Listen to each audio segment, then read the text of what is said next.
in 2017, as people are planning their budgets, as businesses and production companies are thinking about the year ahead, what should they be thinking about in terms of planning their live streaming and their live video events? What's coming down the pipeline that you think that companies need to anticipate? You want to take a crack at that first? Or?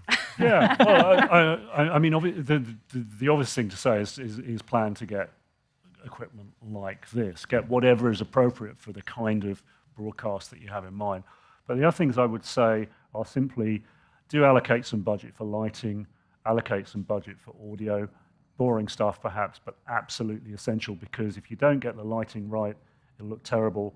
Don't get the audio right, people can't hear what's being said, so that makes it worthless as well. So spend more time than you might imagine on getting those things right.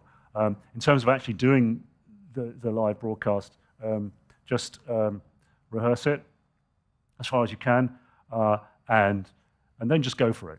Just go into it, do it. The great thing, sorry, I'm a little bit off message here, but it's worth saying this.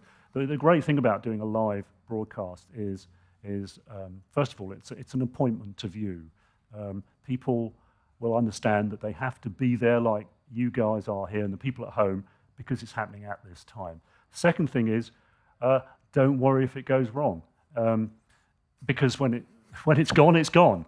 You know, so it's actually easier if you're planning a content campaign.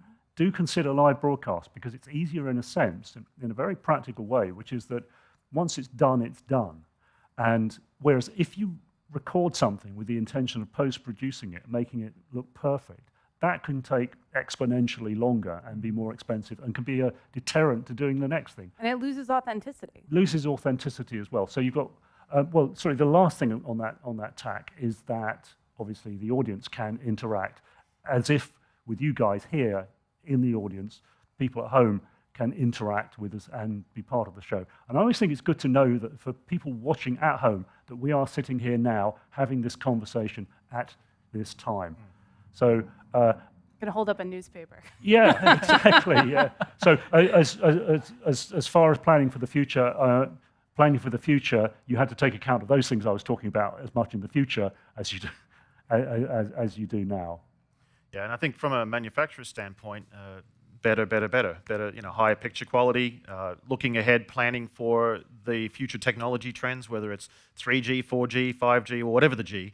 We're always planning ahead for the future bandwidth environments, and we'll be continuing to adapt the technology to whatever comes along. I mean, it's really that simple.